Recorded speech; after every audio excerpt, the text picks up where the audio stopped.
Ecelinize geldiniz.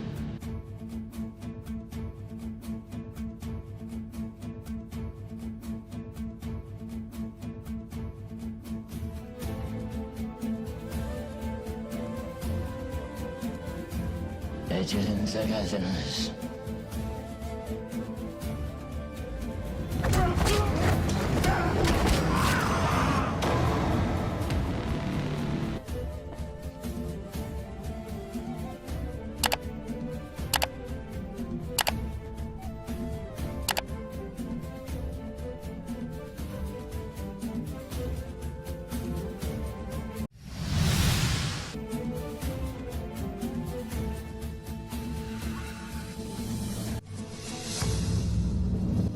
Dündar Bey, Nikolay'la buluşmak üzere.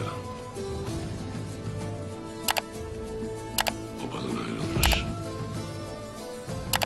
Benim istediğim belli. Kulu Ceyzan'ı istiyorum. Ve sen de ne olmak istiyorsun?